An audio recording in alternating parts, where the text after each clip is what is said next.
আসসালামু আলাইকুম রহমতুল্লাহ বারাকাত। বাহারবাড়ি দারুসুন্নাহ কওমি কিন্ডারগার্টেন মাদ্রাসার ঈদের ছুটির শেষে আলহামদুলিল্লাহ আবার পুনরায় প্রতিষ্ঠান শুরু হয়েছে। প্রতিষ্ঠান শুরুর দিনেই আমাদের ছাত্রছাত্রীদের মধ্য থেকে প্রায় অনেকে উপস্থিত হয়েছেন, আবার অনেকে উপস্থিত হন নাই আজকে। তাই জন্য আমরা শুধু আমাদের প্রতিষ্ঠান না, সকল দিনই প্রতিষ্ঠান সম্পর্কে একটা কথা বলবো। আপনারা সন্তানদেরকে দীর্ঘ ছুটির পরে খোলার তারিখে ঠিকঠাক মতো প্রতিষ্ঠানে যদি পাঠাইতে পারেন, তাহলে আপনাদের সন্তানদের জন্যই লাভ, আপনাদের সন্তানদের জন্যই ভালো, আপনাদের জন্যও ভালো। কেননা বাচ্চারা যদি ছুটির শেষে প্রথম দিনেই প্রতিষ্ঠানে যায়, সবাই অনেক দিন পরে একত্র হয়ে একটু আনন্দ পায়, মজা পায়।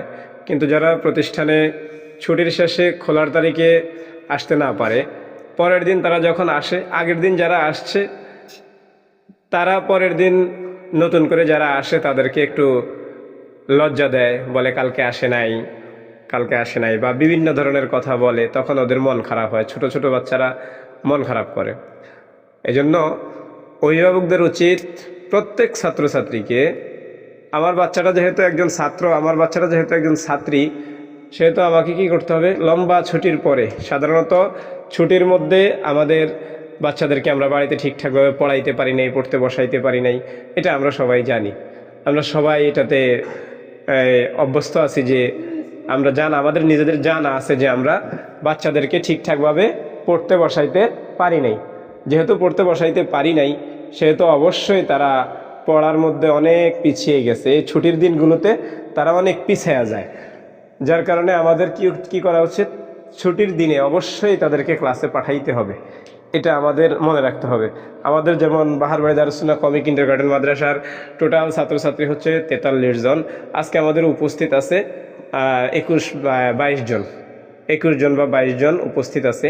তো এই যে 21 জন বা 22 জন, অর্থাৎ অর্ধেক সমান ছাত্রছাত্রী উপস্থিত আর অর্ধেক সমান ছাত্রছাত্রী অনুপস্থিত। এই অনুপস্থিত ছাত্রছাত্রীদের অভিভাবকরা আমি মনে করি অসচেতন, আর যারা উপস্থিত হয়েছে তারাই সচেতন ছাত্রছাত্রী এবং সচেতন অভিভাবক। সচেতন অভিভাবক হলে ছাত্রছাত্রী সচেতন হয়, কারণ সবাই জানে যে আমাদের আজকে প্রতিষ্ঠান খোলা, আমাদের আজকে প্রতিষ্ঠানে যেতেই হবে। সেই সুবাদে এরা প্রতিষ্ঠানে এসেছেন আর গার্জিয়ানরা এদেরকে পাঠাইতে পারছেন। বাকি যে সকল অভিভাবকগণ অসচেতন, তেনারা আজকে তেনাদের সন্তানদেরকে প্রতিষ্ঠানে পৌঁছাতে পারেন নাই। এটা তাদের অসচেতনতা এবং গাফলতিও বলা যায়। তাদের এটা ব্যর্থতা, তাদের এটা অলসতা, এটা তাদের পরবর্তীতে তাদের বাচ্চাদের জন্য ক্ষতির কারণ হতে পারে।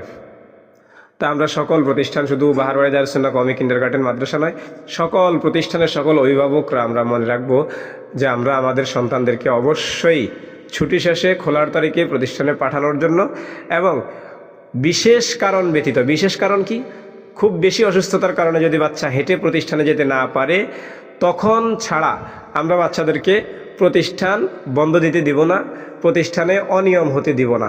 যদি এমনটা করতে পারি তাহলে আমাদের বাচ্চাদের জন্য অনেক ফায়দা। একেবারে যারা আমরা মনে করি আমার বাচ্চার মেধা নাই, আমার বাচ্চা লেখাপড়া পারে না, আমার বাচ্চা লেখাপড়া বুঝে না, তারাও যদি নিয়ম করে মাদ্রাসায় যায়, মাদ্রাসার নিয়ম এবং রুলস নিয়ম কানুন মেনে যদি চলে, অভিভাবকরা যদি চালায়, তাহলে একদিন না একদিন এই ছাত্র সফল হবেই। এবং এই ছাত্র মানে আগের মতো থাকবে না যে মেধা নাই, পড়া পারে না, এরকম থাকবে না। সে সফল হবে এবং পড়া পারবে, এবং হয়তো বা আল্লাহ তাআলা চাইলে প্রতিষ্ঠানের সব থেকে টপ লেভেলে, অথবা আমরা যেটাকে বলি সবার উপরে, সব থেকে সেরা একজন ছাত্র হিসাবে সে উঠে আসতে পারে ইনশাআল্লাহ। আল্লাহ চাইলে সব কিছু পারেন, তবে সেখানে আমাদের চেষ্টা থাকতে হবে এবং প্রতিষ্ঠানের নিয়মের প্রতি আমাদেরকে সচেতন থাকতে হবে। আল্লাহ তাআলা আমাদের সবাইকে তৌফিক দান করুন বলি আমিন।